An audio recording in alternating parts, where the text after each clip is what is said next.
warm welcome to another episode of The Social Show. My name is Veer Kirwana, and for the next 30 minutes, we'll be going through what the impact industry is actually talking about. But I don't want to say too much. Let's go straight into the headline. Coming up on The Social Show, we join Dettol on Global Hand Washing Day at Kuzimisela Primary School as they teach learners about the importance of washing hands.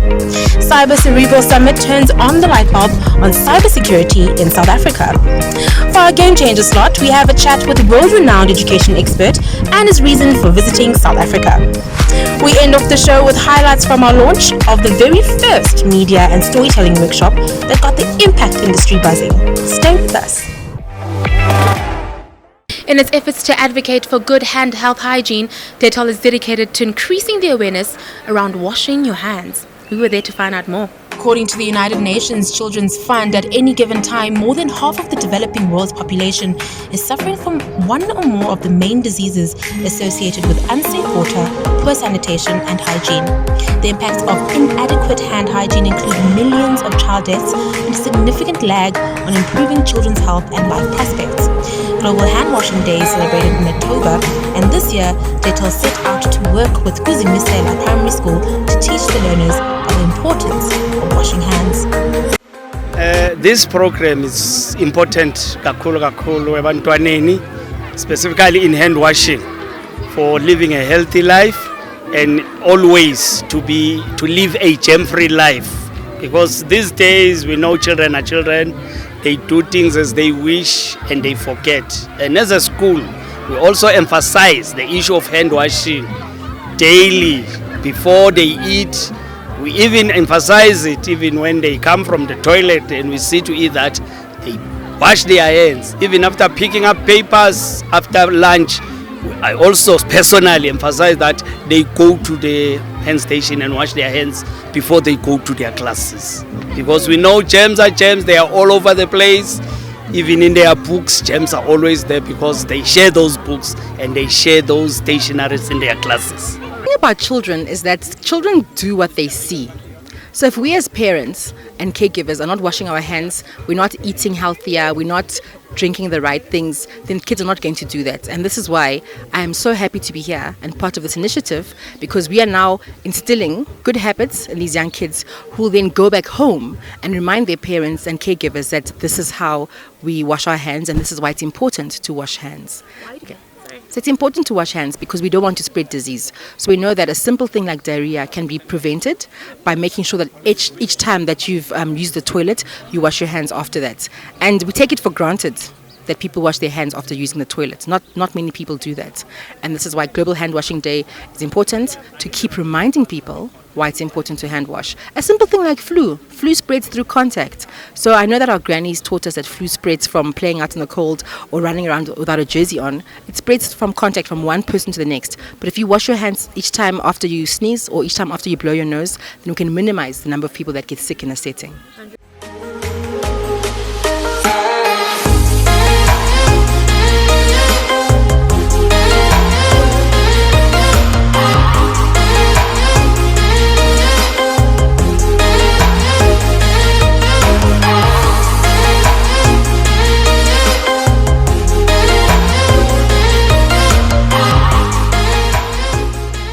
So the Department of Education is a partner with us, and they're here with us today, and we're here actually because of them as well.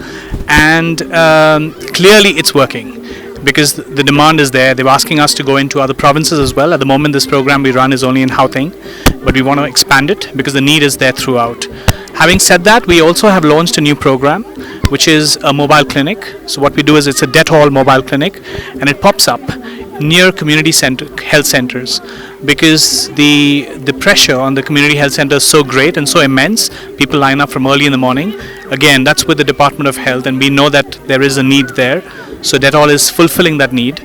In that mobile clinic, we are actually doing some basic health checks, but also providing information on hand hygiene and baby wellness. Those are the three things we're doing. Well, Well, we are now having a partnership going with Reckitt and Benckiser with the Dettol hand wash program, and we want to explore and expose other schools also to the program, and also other learners and educators. So we're looking forward to the potential partnership with Dettol and how we can get it to primary schools especially.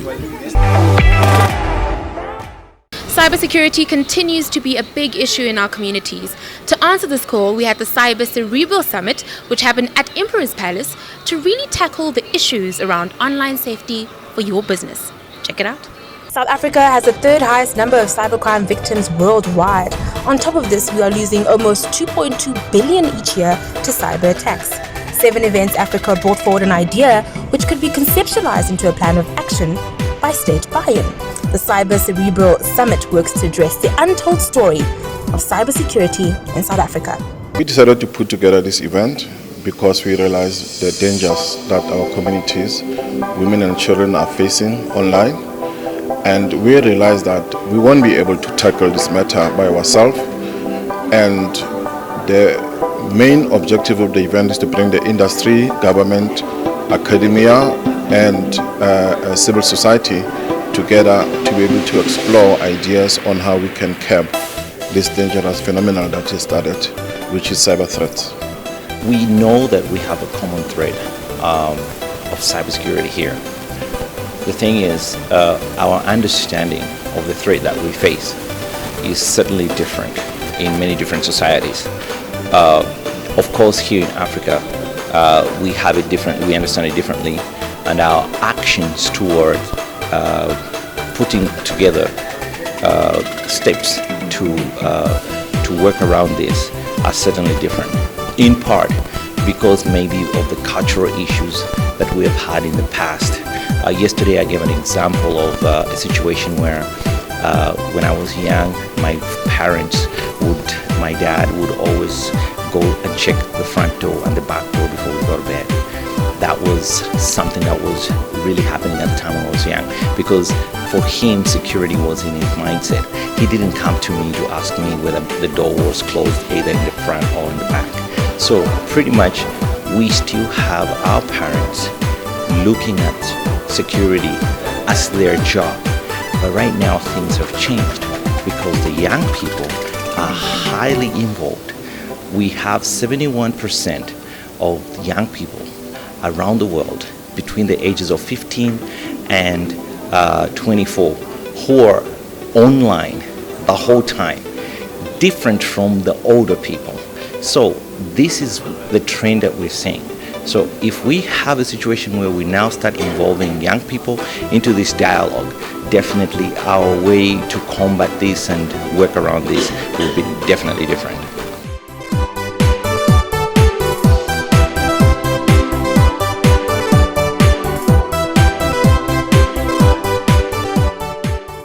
Okay, I think the most important, takeaways is awareness around security. That they need to focus on the basics, right? They need to ensure that it's basic controls that have to be put in place. They have to, wherever they go as an individual, to take cognizance of vigilance. Whatever they do, whether it's corporate, whether it's personal, they need to do that, right? I think the whole awareness and training around a younger generation needs to happen because, as I said, technology is moving so fast that we need to put proper controls in place. The fourth industrial revolution is coming. We're not ready for it, right? Because we don't have, from a technology perspective, we only have where a company still has legacy systems, we're sitting with 2G networks, so we need to get our basics in place, right? So I think that's important. What this will do is trying to push the awareness around what we need to do on the basic level in terms of controls, how we need to aware our individuals both personally and corporate. And I think the biggest takeaway is really to say, how do we work together to combat this? It's not just one individual's or one corporate's role. It's how we work together to combat this. We need to work in such a way that we have frameworks in place, we have controls in place, we have policies in place to ensure that we have the necessary information to basically make decisions and ensure that we are protected in every other way. After the break, we are joined by Amanda Mkhize as she interrogates our game changer for this month and further elaborates on the success of our very first workshop. You don't want to go anywhere.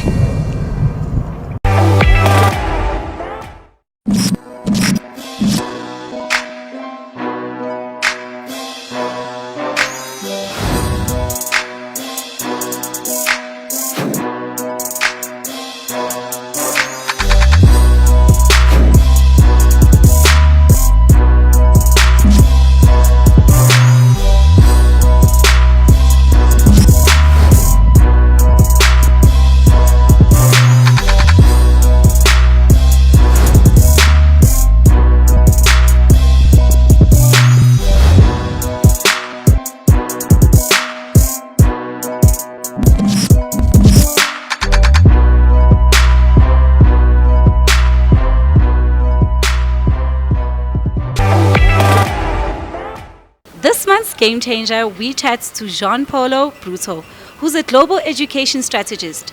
He talks about the power of technology in education. The global education sector has many challenges, and leaders often find themselves operating in silos. However, the Catalyst community connects global education leaders with individuals who are committed to taking action in education. We chat to one of these leaders, Jean-Paulo Bruto. He has 20 years of experience in education policy, classroom practice, and education technology implementation.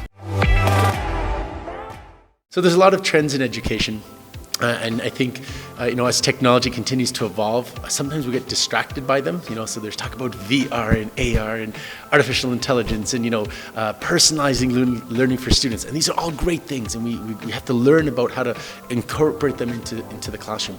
But the trend that's been so persistent, that's actually a challenge that we need to solve, that we actually need catalysts to help solve, is this challenge that when we have something that works, and we've seen it work in a school, we've seen it work in a system, how do we get it to scale?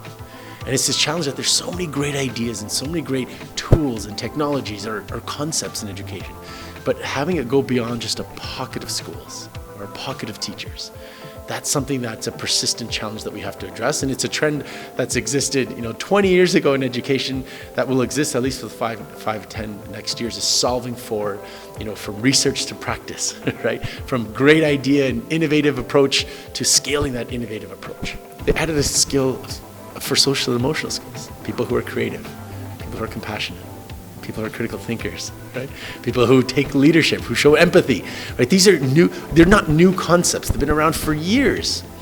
But now there's this pressure that's being put on industry because of the shift in the nature of work. And so we're seeing this throughout policy. So when you look at a review of different countries and how they're changing the language of their policy, when you look for what do we aspire for our students when they leave our school systems, what I'm noticing is the language is not so much about we want students who can read and interpret information and can do mathematical computations, and have a basic understanding of science. Yes, that still exists, that's still important. But what they're adding to that is that that we develop the whole child, their mind, their hearts, right, their spirits. And so the school system decided, what if we created a program where every year students are exposed to different jobs and they learned what are the skills and what type of learning do these people need to get those jobs? And they made the students self-reflect on, hey, what skills do you have? What are you strong at? What are skills that you still need? And from as soon as they enter school until they leave, they're exposed to this and they're having the conversation. And it's made a world of a difference for these students. And it's something that we're seeing now, a trend throughout different countries, the need and necessity for these types of immersive programs inside of schools. So there's no doubt technology as an industry, helps workers be more productive. So too in education does it help learners and teachers become more productive. Take a scenario where, a teacher is teaching graphing with students and ask one student to show their thinking. Well, what if a teacher can ask all the students to show their thinking? And now in the front, all the students' representations are there. And then the teacher can send it all back to them. And now, by themselves or in groups, they can look at and compare and contrast the thinking of all the students. And then they can make commentary on it. That can be done without technology, but it would take hours to do it, right? And now with technology, it helps make certain tasks that were unconceivable conceivable. And so there's an opportunity to help us be more efficient with how we learn, but also help us develop new skills of working collaboratively, working with technology. So technology's influence in education is tremendous. There's an opportunity though. It's a challenge which we turn into an opportunity, which is how do we help it help all teachers? So we're noticing in some countries that have been investing in education for over 20 years, spent billions of dollars. When you go and look at the types of practice and how they're using technology, it's not helping them be more efficient. It's not helping the students develop those skills. So the opportunity is to look at how do we go about buying technologies that help us achieve the goals that we're focused on, right? What is our goal? What is our outcome? What tools do we want to buy to help support getting to those outcomes? To actually come together with other people with a similar challenge and to work together on actually solving it. And yes, it'll have to be localized because every region, every country, every child, every school is different. But when you put all these minds together in a shared space, where they're talking about getting to an outcome together. Impact and social development news outlet Social TV hosted its very first media and storytelling workshop recently. Now, the aim of this workshop was to allow organizations to know how to package their good stories a little bit better so that they can access the media. It was amazing. If you missed out, watch this. Impact and Shared Value News Lead as Social TV hosted its first media and storytelling workshop earlier in the month. The workshop was created with the intention to unpack the tools needed for effective storytelling. The event gave a full understanding of the media landscape and the importance of meaningful strategic communication for corporate storytelling. So today's workshop has been fun for the most part. We've laughed, but more than anything, we've learned what, the media is really looking for, and it's human interest stories. And that's where I think as corporates we've been lacking, because we've been wanting to talk about the brand rather than talk about the people benefiting. As somebody who works in the CSI department, I found it most interesting when we had the discussion with the Nicholas from Dlalanje, that was quite interesting, just to understand how we package our communication. And because most of the time, you'll send something out and it just gets caught in the noise.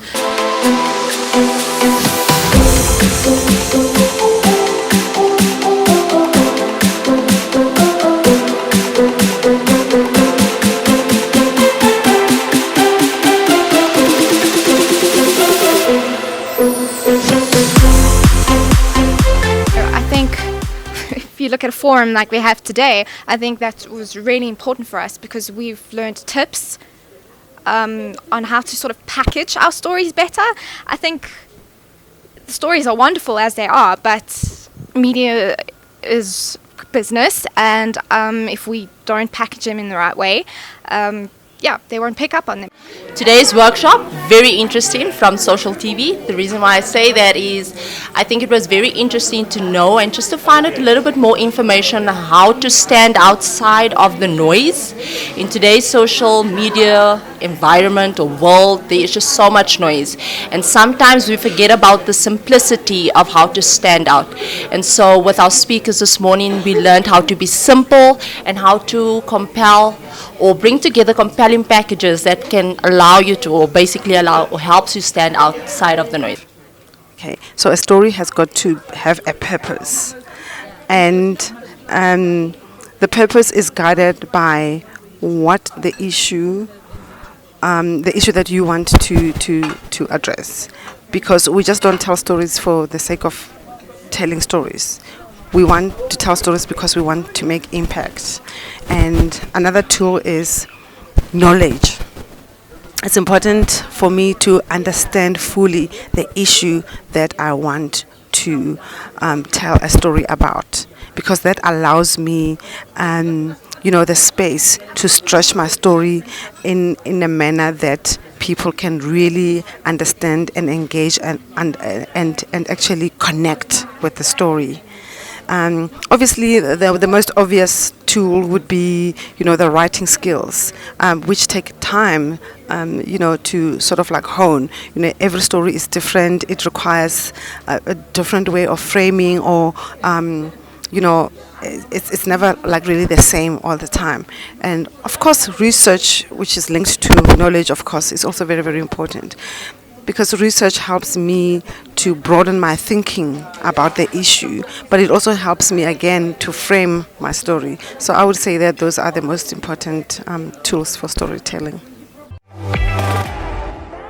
And that concludes our episode for this month. Remember, if you want to watch the full video, you can go to social-tv.co.za and you will find all the information. Also, if you'd like to know more about us, email us at press@social-tv.co.za. My name is Violana, Love and Light. For more stories like these, go to www.social-tv.co.za. Subscribe to us on YouTube and follow us on our social mediums.